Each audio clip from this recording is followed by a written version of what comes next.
ये सब एक खतरे की घंटी जैसी है जो हमारे पृथ्वी पर हो रही क्लाइमेट चेंजिंग से जुड़ा हुआ है। हमारा अर्थ लगातार गर्म हो रहा है जो हमारे लिए एक गंभीर चेतावनी है। तो आज हम बात करेंगे हमारी सबसे बड़ी प्रॉब्लम। ये वो प्रॉब्लम है कि जो अगर पूरी तरह से आया फिर कोई प्रॉब्लम नहीं बचेगी, जिसके बारे में सरकार, साइंटिस्ट, उद्योगपति और सारे जनता लोगों को पता है। क्लाइमेट चेंजिंग जो हमारे जीवन के हर एक पल को प्रभावित कर रहा है, और ये मजाक नहीं है, ये एक सच्चाई है जिसे हमें समझना और स्वीकारना होगा। तो चलिए आज हम अपने दिनचर्या में थोड़ा सा समय निकालकर क्लाइमेट चेंजिंग को सरल भाषा में समझते हैं। हमारा प्यारा पृथ्वी, प्यारा इसलिए क्योंकि खुशी से लेकर गम तक, अपनों से लेकर पराया तक, लव से लेकर ब्रेकअप तक, मतलब जो भी सोच लो, जो भी सब यहीं पर।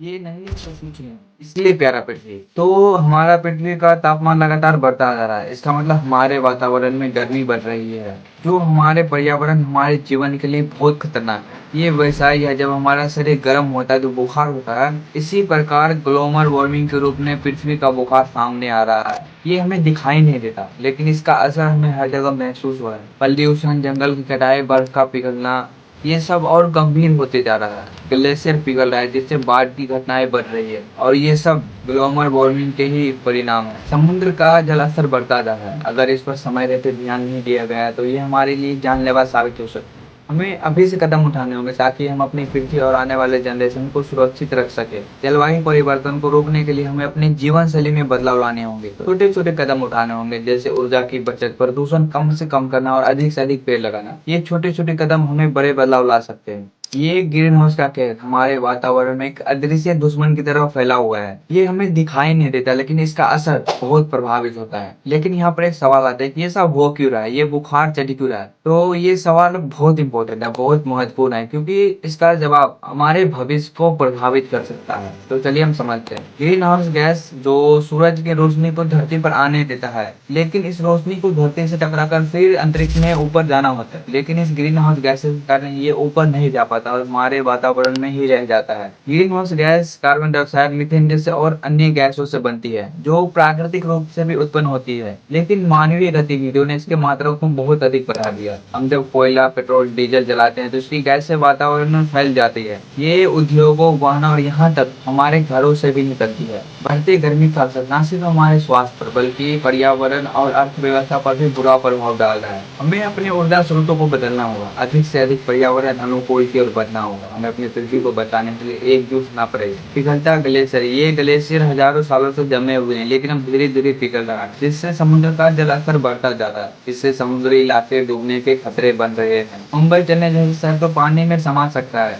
और ये कोई आसान बात नहीं है, ये एक गंभीर समस्या है। बदलते मौसम का मिजाज, जलवायु परिवर्तन के कारण मौसम का मिजाज भी बदल रहा है। कहीं भीषण गर्मी पड़ती है तो कहीं कड़ाके की ठंडी। कभी कभी समय पर बारिश भी नहीं होता है, तो कहीं बाढ़ के कारण शहरों में पानी भरे रहते हैं, तो कहीं सूखे से लोग प्यासे मर रहे होते हैं। ऐसा लगता है जैसे प्रकृति भी हम सबसे नाराज है और अपना गुस्सा दिखा रहा है। अब तो लोगों को समझ जाना चाहिए, वरना बहुत देर हो जाएगी, क्योंकि जलवायु परिवर्तन के बढ़ते गर्मी से लू लगने का खतरा बढ़ गया है। सांस लेने में तकलीफ लेना तो आम बात सी हो गई है, और प्रदूषण ने तो अलग जानलेवा बना रखा है। खेती बाड़ी सूख रहा है। जलवायु परिवर्तन का सबसे बुरा असर खेती बाड़ी पर पड़ रहा है। कहीं बाढ़ के कारण फसलें बर्बाद हो रही है, तो कहीं सूखे से खेत सूख रहा है। किसान भाई भी परेशान रहते हैं, उनके रोजी रोटी पर संकट मंडरा रहा है। और ये हमारे लिए भी सोचने वाली बात है, क्योंकि अगर फसल होगी नहीं तो हम खाएंगे क्या? प्रॉब्लम से भी बड़ी प्रॉब्लम तब होती है जब लोगों को प्रॉब्लम का समाधान पता होते हुए भी वे उस प्रॉब्लम को खत्म नहीं करता, और ये लोगों की सबसे बड़ी प्रॉब्लम है। तो समाधान हमें पता है, हमारे पास अभी भी वक्त है, हम इस प्रॉब्लम से उभर सकते हैं। बस हमें अपने आदतों में बदलाव लाने होंगे, छोटे छोटे कदम उठाने होंगे। याद रखिए, बूंद बूंद से ही तालाब भरता है, और हमें इस चुनौती को मिलकर सामना करना होगा। हमें अपनी पृथ्वी को बचाना होगा। इसके लिए हम अक्षय ऊर्जा का उपयोग कर सकते हैं, जैसे सूरज की किरणें, हवा का जोश, मतलब सूरज से हमें बिजली पैदा कर सकते हैं, हवाओं से हम पंखे चला सकते हैं। भाई ये याद रख लो, ये धरती सिर्फ हमारे लिए नहीं है, हमारे बाद भी कई जनरेशन आएंगे। लेकिन अगर हम अभी इसे गंदा करके चले गए तो उसके मुंह से गाली सुननी पड़ेगी, सालों ने पृथ्वी को गंदा करके चला गया। Don't serious, this is a JK. लेकिन फिर भी हमें इस बात को सीरियस लेनी होगी अभी से, क्योंकि आगे चलकर ये हमारे हाथ से बाहर चला जाएगा। इसलिए यूट्यूब पर बहुत सारे ऐसे चैनल है जिस पर इनके बारे में बहुत अधिक से और इसको बढ़ावा देते हैं, भाई इसे चीज को ठीक करो, और हम सब मिलकर ही इसे ठीक कर सकते हैं। जय श्री राम।